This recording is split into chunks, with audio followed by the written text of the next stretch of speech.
Vous êtes sur la chaîne qui rassemble. Il est 13h. Bonjour, bienvenue dans votre journal.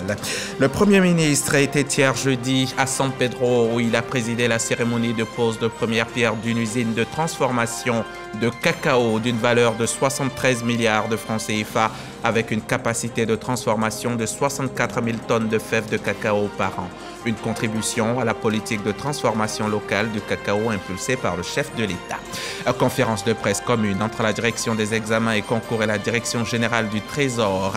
Il s'agissait de donner des précisions sur le paiement des droits d'examen pour les candidats au CEPE, au BEPC et au bac. Le droit d'examen étant obligatoire pour tous les élèves en classe d'examen. Journée meurtrière jeudi au Tchad lors de manifestations appelées par l'opposition pour protester contre le maintien à la tête de la transition du président Mahamat Idriss Déby Itno. Il y a eu des dizaines de morts. Les bilans avancés par les uns et les autres divergent. Le gouvernement lui évoque une cinquantaine de morts et 300 blessés. La secrétaire d'État adjointe au Bureau des conflits et des opérations de stabilisation du département d'État américain est en visite de travail en Côte d'Ivoire. Et hier, Anna Witowski s'est entretenue avec une délégation de membres du gouvernement ivoirien, délégation conduite par le ministre directeur de cabinet du président de la République, Fidel Sarasoro. C'était au palais de la présidence de la République et la rencontre a porté sur l'appui que pourraient apporter les États-Unis au PND 2021-2025. Anne Witowski, secrétaire d'État adjointe des États-Unis d'Amérique aux opérations de conflit et de stabilisation, est en mission d'écoute. Écouter les autorités ivoiriennes sur les actions entreprises pour garantir la paix dans le pays. Cette concertation a également permis au ministre directeur de cabinet du président de la République, Fidel Sarasoro, et aux autres membres du gouvernement de formuler leurs attentes concernant le maintien de la stabilité. Nous sommes particulièrement heureux d'avoir eu l'opportunité d'échanger avec les représentants des différents ministères ici présents. Nous réitérons encore une fois notre désir de soutenir la Côte d'Ivoire et nous sommes conscients de cette relation sur le long terme qu'il y a eu avec l'État de Côte d'Ivoire. La secrétaire d'État adjointe des États-Unis d'Amérique aux opérations de conflit et de stabilisation est en Côte d'Ivoire dans le cadre d'une tournée au sein des pays du Golfe de Guinée. Tournée s'inscrivant dans la perspective de la mise en œuvre de la stratégie des États-Unis pour la prévention des conflits et la promotion de la stabilité avec des pays partenaires dans le monde entier. Stratégie lancée en avril dernier. C'était un reportage de Bahama Traoré, Ambroise Asséman et Jamasso. À présent, direction San Pedro, au sud-ouest de la Côte d'Ivoire. Sur place, hier jeudi, Patrick Hachi a présidé la cérémonie de pose de première pierre d'une usine, une usine de transformation de cacao, une unité ultramoderne qui va coûter 73 milliards de francs CFA et qui aura une capacité de transformation de la fève de cacao en beurre, en poudre masse et tourteaux de cacao de 64 000 tonnes par an. Une usine entièrement réalisée par un opérateur économique ivoirien.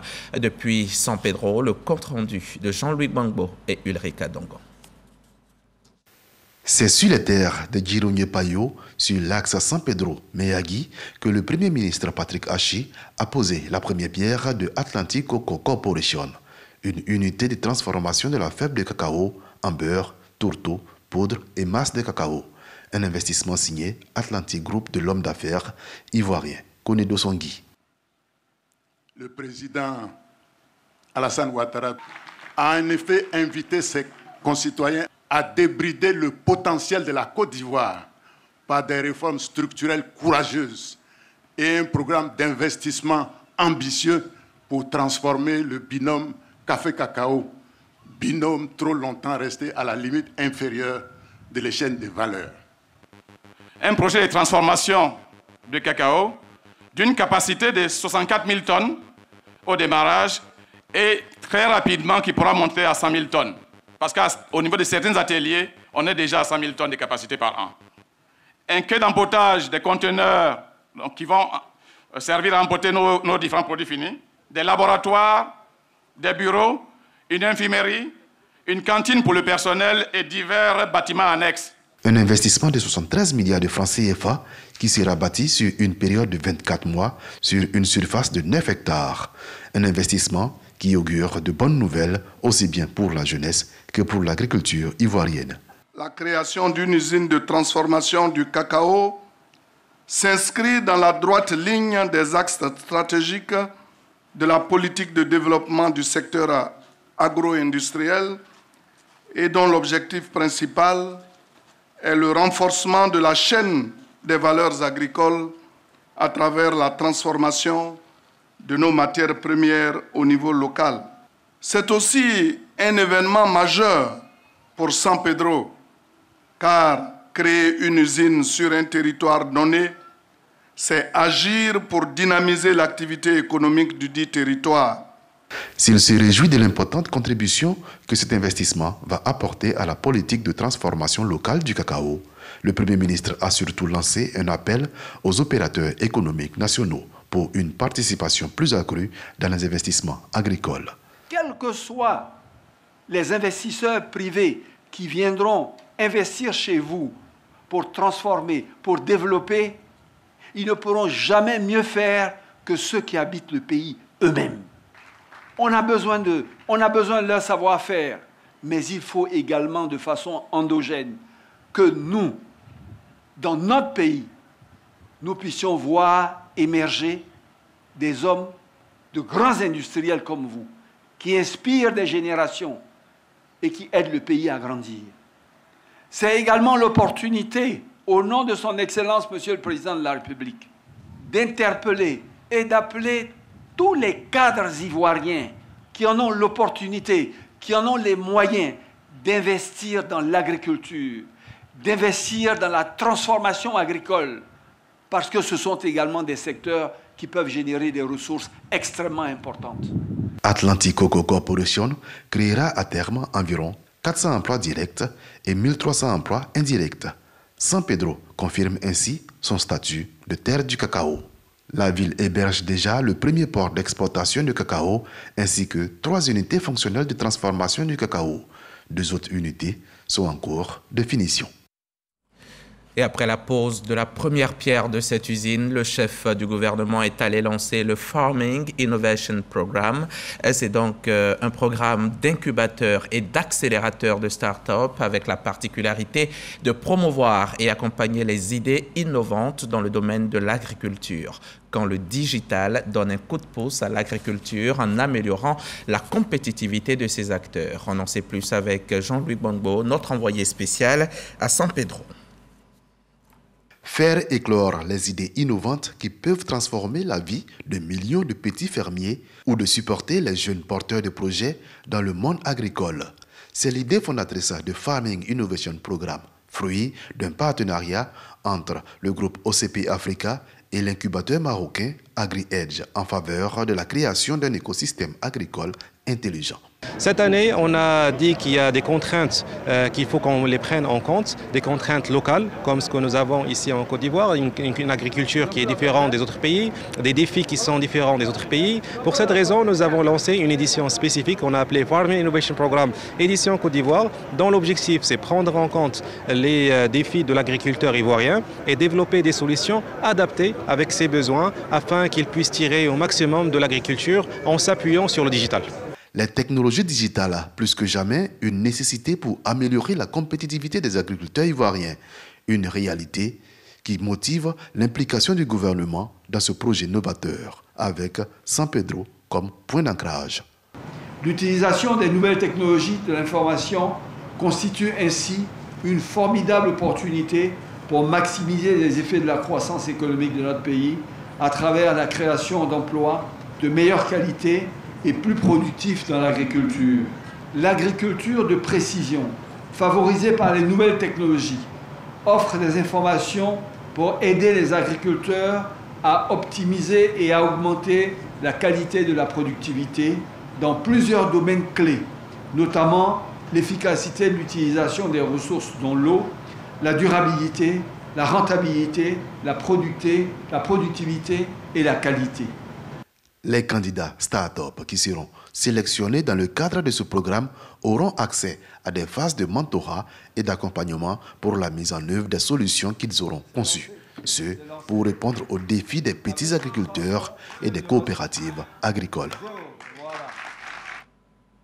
Et avant de prendre la route pour San Pedro, Patrick Hachi a fait un tour à Yopougon, au nord d'Abidjan, où il a procédé à une inauguration, celle du lycée professionnel sectoriel de la commune. Lycée donc bâti sur 4 hectares et qui va assurer la formation au métier de l'agro-industrie et de la maintenance industrielle.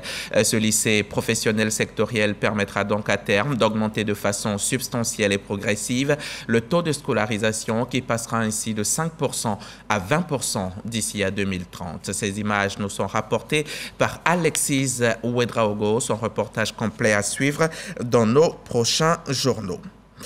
Voilà donc pour les activités du Premier ministre. On change de chapitre. La direction des examens et concours, la direction générale du Trésor, ensemble, pour donner des précisions sur le paiement des droits d'examen pour les candidats au CEPE, au BEPC et au bac. Pour la session 2023 des examens à grand tirage, ils paieront 500 francs, 2000 francs ou 5000 francs selon qu'ils sont en CM2, en 3e ou en terminale. Le droit d'examen étant obligatoire pour tous les élèves en classe d'examen. Sephora Zegui était à la conférence de presse pour RTI. Le paiement des droits d'examen des candidats au CEPE, au BEPC et au baccalauréat officiel et libre connaît une innovation. Il est passé du physique au numérique. Les candidats devront désormais utiliser les plateformes de la Banque du Trésor, Trésor Pays et Trésor Monnaie pour le paiement de leurs droits d'examen. Ils peuvent le faire à partir d'un compte Trésor Monnaie que tout utilisateur peut ouvrir à l'aide de son téléphone mobile en composant la syntaxe étoile 770. On permet aux parents de ne pas se déplacer, mais de partout où ils se trouvent, de pouvoir faire l'inscription et payer les droits de concours et d'examen. Quel que soit le type de téléphone, même si c'est le téléphone le plus basique, quand vous rentrez cette syntaxe-là, vous avez accès à la plateforme Trésor Pays. Outre le paiement du droit d'examen par les candidats, les plateformes Trésor Pay et Trésor Monnaie ont été conçues pour faciliter la vie aux populations. La directrice des examens et concours veut à travers cette conférence de presse inciter les parents d'élèves à s'acquitter du droit d'examen de leurs enfants. Il faut payer les droits d'examen avant de se retrouver sur la liste et continuer le reste de la procédure. Donc nous avons voulu inviter tous ces deux partenaires-là à se retrouver et donner l'information exacte, précise. Les droits d'examen sont fixés à 500 francs CFA pour le CEPE, 2000 francs pour le BEPC et 5000 francs pour le baccalauréat. Les utilisateurs pourront recharger leur compte Trésor Monnaie en effectuant un dépôt d'espèces auprès d'un distributeur agréé ou d'une agence du Trésor. Il faut composer étoile 760, étoile 2, étoile 3 dièse à partir de son téléphone mobile ou en ligne via paye.trésor.gouv.ci pour s'acquitter des droits d'examen. Le candidat imprimera ensuite son reçu de paiement en ligne sur la même page, puis le déposer dans son établissement. Pour les candidats libres, déposer le reçu à la DRENA ou à l'IEPP pour la validation de son dossier. 10 manuels techniques et professionnels viennent d'être présentés officiellement à l'opinion nationale. 10 ouvrages réalisés par des professionnels de l'enseignement et qui sont mis au programme des établissements scolaires. Plusieurs disciplines sont concernées, notamment l'économie, le français et les mathématiques. Reportage Serge Pacom Didi dans un commentaire de Didier Nguessan. Le Centre ivoirien pour le développement de la formation professionnelle, CIDFOR, met 10 ouvrages à la disposition de l'enseignement technique et professionnel. Réalisés par des professionnels de l'enseignement, ces ouvrages ont été primés lors des journées du livre technique et professionnel et du numérique. Une plateforme pour résoudre l'épineuse problématique de l'absence d'ouvrages didactiques produits localement. C'est une première. Nous sommes dans la voie de l'amélioration de la qualité de notre formation. La grande nouvelle, c'est que ces ouvrages seront recommandés et donc mis au programme de tout enseignement selon les spécialités. L'économie générale, les mathématiques, les sciences économiques et sociales, la technologie générale et professionnelle font partie des spécialités abordées dans ces manuels. Ce sont des livres de qualité qui sont conformes donc au programme en vigueur dans les différents niveaux de l'enseignement technique et de la formation professionnelle.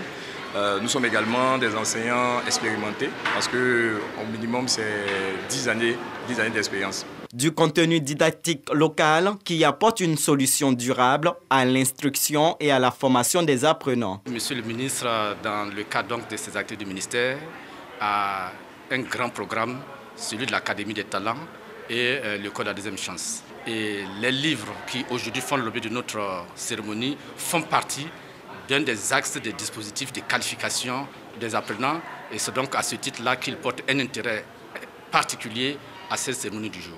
Amoindrir le coût des ouvrages désormais conçus sur place et accessibles, encourager les enseignants à la publication d'ouvrages didactiques et sensibiliser les apprenants sur l'importance du livre pour leur épanouissement sont entre autres les attentes de la publication de ces 10 manuels. Et peut-être bientôt un ouvrage sur le coronavirus, sa survenue, ses conséquences et sa chute. C'est un rêve, vivement qu'il se réalise avec la fin de ce cauchemar que nous vivons depuis 3 ans aujourd'hui.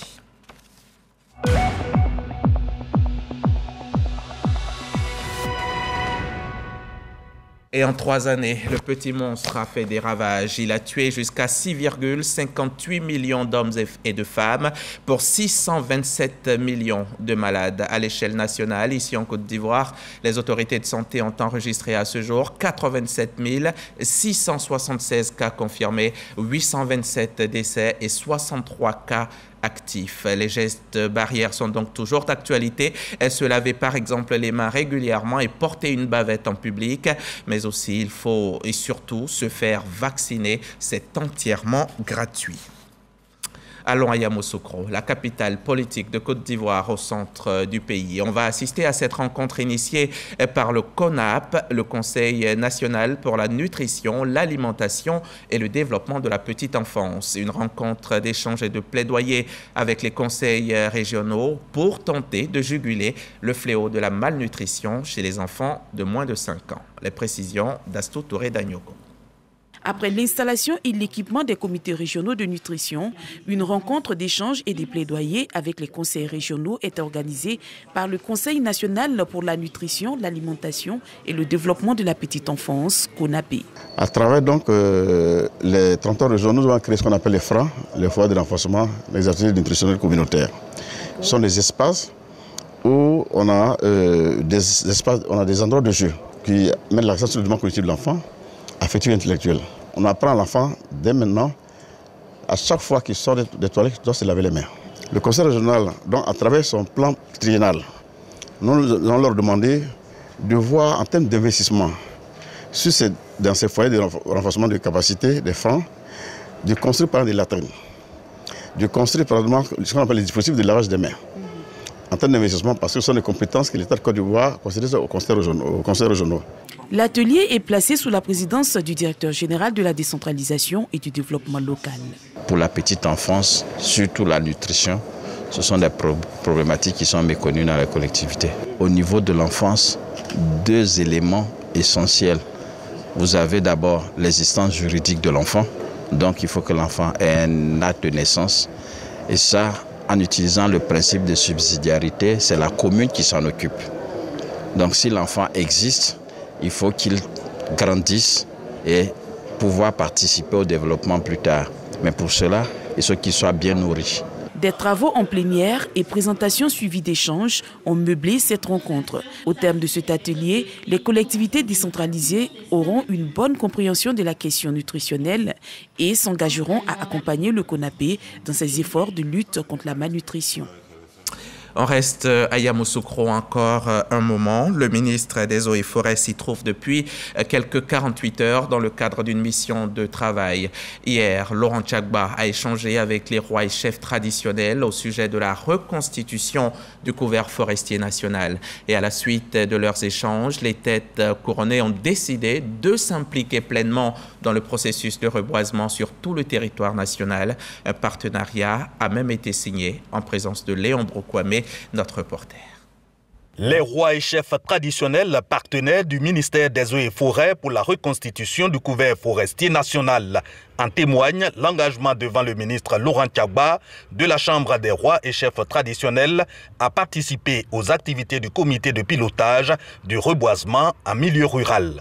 Qui va nous permettre effectivement de travailler en synergie et nous ne doutons pas que cette idée sera suivi d'effectivité et que tant au niveau central qu'au niveau régional, nous pourrons poursuivre cette sensibilisation. Nous ferons en sorte qu'effectivement la Côte d'Ivoire laisse un héritage mieux à nos enfants et à notre descendance. Cette assurance du directoire de la Chambre nationale des rois et chefs traditionnels au terme d'échanges pour comprendre les efforts et les attentes du gouvernement.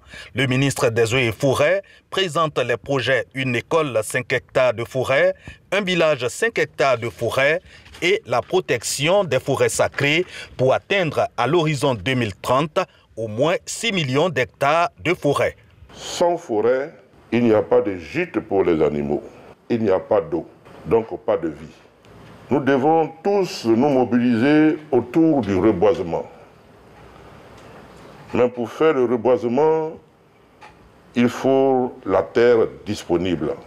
C'est vous les chefs, garants de nos us et coutumes, qui pouvez parler aux propriétaires terriens.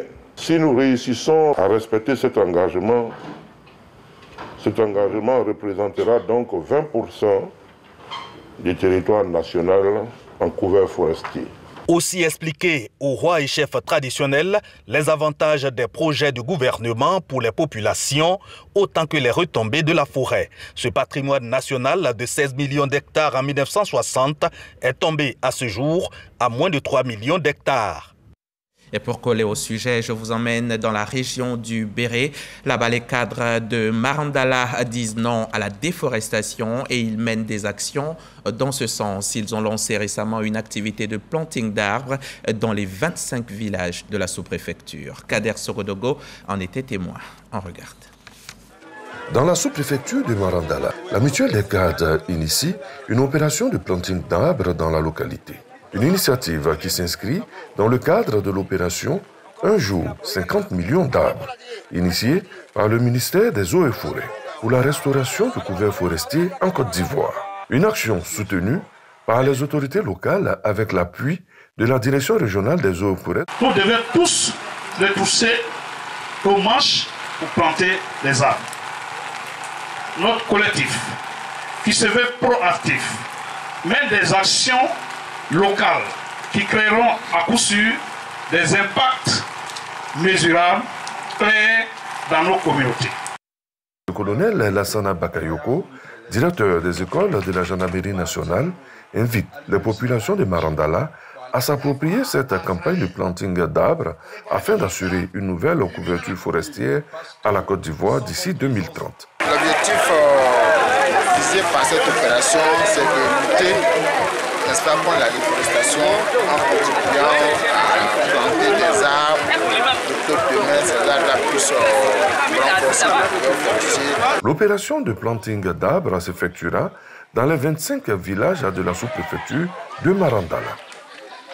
On en vient maintenant à ce projet d'autonomisation et d'insertion socio-économique des femmes et jeunes filles en milieu carcéral, une initiative de l'ONG Ivoire et Sourire avec l'appui financier de l'ambassade de France. L'organisation non gouvernementale s'emploie à réintégrer les femmes issues des prisons dans le tissu socio-économique.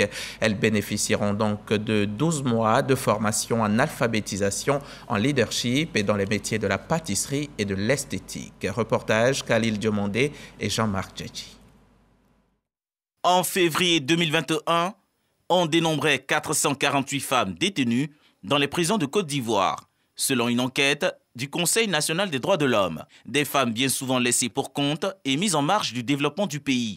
L'ONG Ivoire et Sourire veut changer la donne à travers son projet d'autonomisation et d'insertion socio-économique des femmes et filles en milieu carcéral. Au total, 85 femmes issues des maisons d'arrêt et de correction de Daloa et d'Aboisseau bénéficieront d'un renforcement de capacité. On va les aider d'abord à savoir faire un peu de pâtisserie, à savoir s'occuper au niveau de l'esthétique d'une personne et aussi apprendre à lire et à écrire, savoir avoir confiance en elle. Toujours on est centré sur Abidjan alors que l'État de Côte d'Ivoire connaît d'autres prisons. Donc ça nous a semblé important d'élargir aussi en allant vers Aboisseau, en allant vers Daloa. Malheureusement, elles sont indexées, stigmatisées. Ce n'est pas toujours évident de pouvoir se prendre en charge par la suite. Même dans le cadre de leur propre famille proche où parfois ce n'est pas évident parce qu'on estime que ce n'est pas de bonnes personnes. Cette seconde chance que l'ONG veut offrir aux femmes détenues est soutenue et financée par l'ambassade de France à travers son programme PISCA, projet innovant de la société civile et coalition d'acteurs. Le fonds PISCA, c'est un fonds qui est destiné sur 2022-2023 à soutenir donc 17 structures, dont Ivoire et Sourire fait partie. Et puis les financements sont compris entre 6 millions de francs CFA et 26 millions de francs CFA. Et donc on attend à ce que toutes les activités qui soient menées puissent permettre aux femmes de pouvoir être réinsérées socialement et économiquement à l'issue du projet. Le projet d'autonomisation et d'insertion socio-économique des femmes et filles en milieu carcéral sera mis en œuvre sur une durée de 12 mois.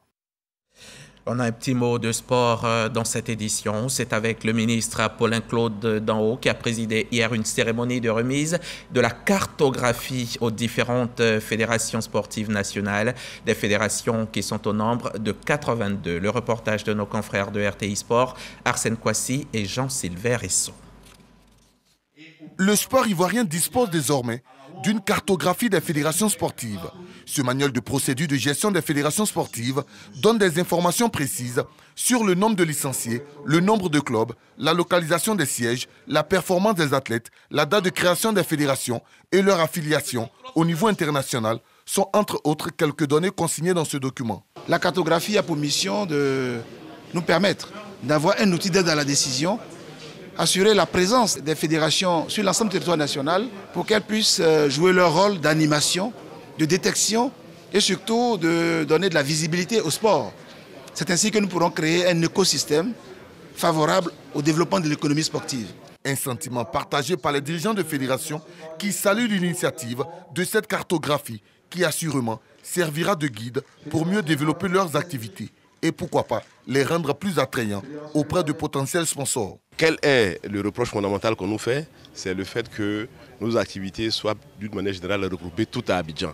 On a bien compris ce message du monsieur le ministre.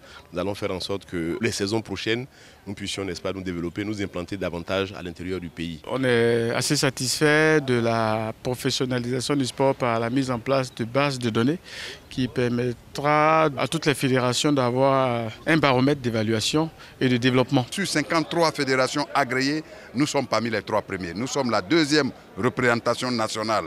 Et ça, c'est une fierté. Cette cérémonie de restitution de la cartographie a été rehaussée par la présence de tout le mouvement sportif, des représentants des élus locaux et diplomates. Cette base de données de 82 fédérations sportives nationales sera actualisée tous les 2 ans. C'est officiel, le Morofé Nganda Festival édition 2022 aura lieu les 3, 4 et 5 novembre prochains. Ce sera dans le village de Ngoïnou, dans la région du Moronou. Un événement attendu de tous les amoureux de culture d'ici et d'ailleurs. Jean-Marc Djadji nous en dit plus. Agni Morofoué, valeurs culturelles, inclusion sociale et durabilité. C'est autour de ce thème que va s'articuler le festival Morofoué Nganda qui aura lieu du 3 au 5 novembre 2022 à Ngoïnou, dans le département d'Mbato. Lancé officiellement à Cocody en présence des cadres du Moronou, le commissaire général de Morofoué Nganda égrène les grands axes. Morofoué Nganda Festival, c'est un festival qui vise à restaurer, à faire la promotion culturelle, artistique, touristique, communautaire dans le pays Agni Morofoué. Vivre fraternellement avec nos frères, avec l'inclusion sociale, veille à faire perdurer nos sociétés parce que nous avons des valeurs qui les régissent, des lois qui les régissent, que nous observons, pas sous la contrainte, mais dans la joie, dans la fraternité, dans l'évolution, dans la rigueur, pour faire tout ce que nous faisons avec nos capacités pour être des personnes rigoureuses, des personnes de transmission de savoir. Chants et danses du terroir, village gastronomique, expositions et défilés de mode culturel, art oratoire et tours cyclistes VTT paralympiques sont entre autres les activités qui meubleront cet événement culturel. 5000 personnes sont attendues au Morofo Nganda Festival. Journée meurtrière jeudi au Tchad lors de manifestations appelées par l'opposition pour protester contre le maintien à la tête de la transition du président Mahamat Idriss Déby Itno. Il y a eu des dizaines de morts, des civils tués par balles. Les bilans avancés par les uns et les autres divergent. Jeudi en fin de journée, le Premier ministre Saleh Kebzabo a évoqué une 50aine de morts et 300 blessés. Il a annoncé un couvre-feu dans 4 villes de 18h à 6h du matin jusqu'au retour total de l'ordre, ainsi que des poursuites judiciaires. Il fait porter la responsabilité des violences aux organisateurs des manifestations. Et la violence commence là où la parole s'arrête. C'est ici que nous, on s'arrête pour aujourd'hui. Merci d'avoir suivi ce journal. Merci surtout à tous ceux qui m'ont aidé à le préparer. Michel Mambo, Aurélia Drokula, Ahmed Ouattara, Adélaïde Kango, Garvin Kwasi, Timité Mongbe, Arlène Poka Dago, Anassé Florent, Adama Kone et bien sûr la chef d'orchestre Habiba Dambélé Saoué. À demain, 13h.